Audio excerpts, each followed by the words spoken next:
Hi, my name is Miranda and welcome to my YouTube channel. Today I'm going to teach you how to make the easiest crochet project you've ever created, and it takes about 30 to 35 minutes. If you're not already, make sure that you hit that subscribe button and I'll show you the project. So today we're going to learn how to do knotted headbands.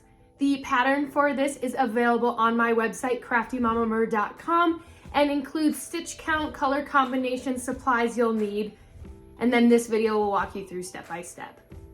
The pattern is called Michelle's headband pattern.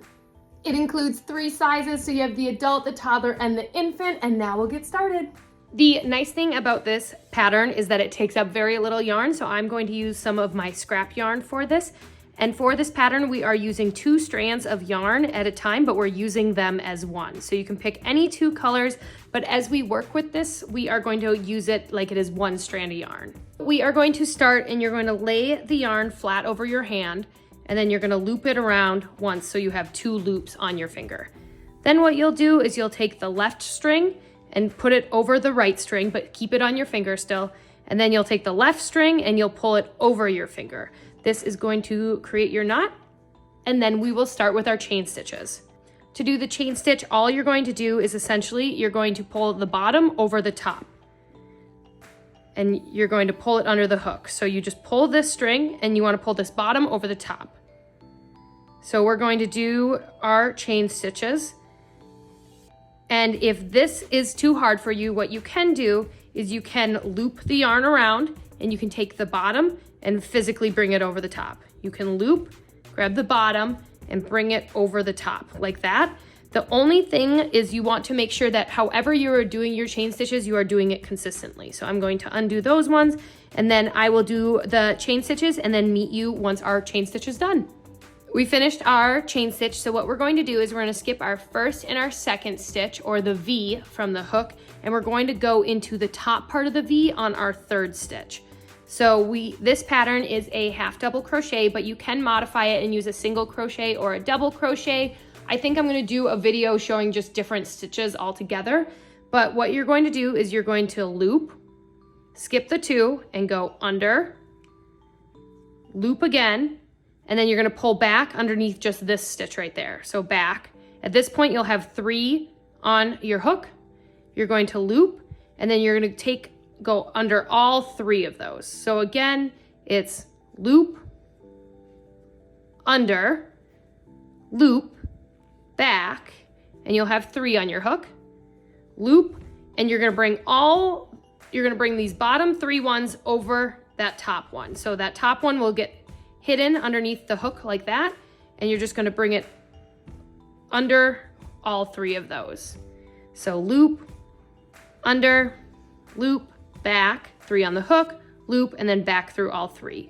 So this is called a half double crochet, and we're going to finish doing a half double crochet through our entire chain stitch, and then I will meet you at the end. When you get to the end of row 1, what you're going to do is you're going to add 2 chain stitches.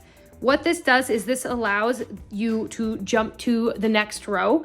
So you're going to add the 2 chain stitches, but then you're going to go back, you're going to skip 1, 2 for the chain stitches and go back into the same stitch.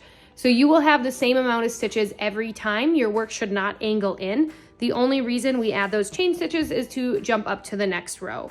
But now what we're going to do for the rest of this pattern is we are going to do a half double crochet, so the same stitch you just did here, but we're going to do it in the back loop only. So again, you will loop, and then you will go under the back V, loop, back, loop, and back. So it's the same stitch, but instead of going under both V's, like you can see there, we're just going under the back V. And we will do this as we work. So when you flip your work, you'll still be going on the back loop only, but it'll create a really cool texture and a rib stitch. So we'll continue doing this, and then I will meet you at the end to close off your work. When you get to the end of your headband, depending on what size you're gonna do, they might be a little longer, a little shorter, but what you're going to do is after you finish doing your half double crochet into the last stitch, then you're going to add 1 chain stitch. And then what you will do is you will cut your string, and then we will connect the ends. I like to cut my ends a little bit longer because I would rather not run out of yarn. But then what you do is you just take the string and you pull it through. Before we join the ends, we're gonna weave in this end through here so then this tail end doesn't get into the way. To weave your ends, what we're gonna do is we're just hiding this string. So we're just gonna go under, and you can pull it under about 3 stitches at a time, and you don't wanna pull it or have it scrunching, but we're just gonna hide the ends like this. It's up to you how far, but I will probably weave until about here and then cut any spare ends off. So then we will cut these ends off. Keep a little mason jar for your scraps. It's fun to see the color palettes and the projects you've worked on. So I'm gonna put this in my mason jar now. You're gonna take the top right corner and your left bottom corner and marry those up, and then wrap this end around this way and this end around this way. And then this part is the most satisfying part because you will just go back and forth with your needle. And I like to go from the side compared to going over, but you will just continue to go back and forth. I like to go 2 or 3 times just to make sure it is nice and strong, but you will continue to weave back and forth. And then once you've gone back 2 or 3 times, I like to get my yarn over toward the middle of the project just one more time, and then we will knot it off and then weave in the ends. So how I like to do it is you just got to figure out how to get the knot in there. So like that.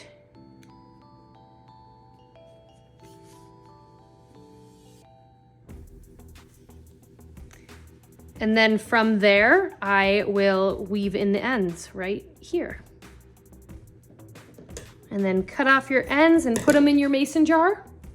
My favorite part of these headbands is doing the final flip. And then there is our headband with its knot. A reminder that the pattern includes everything you need to know whether you want to make your headband as a newborn, infant, or adult size. Make sure you hit that subscribe and follow along for more parts.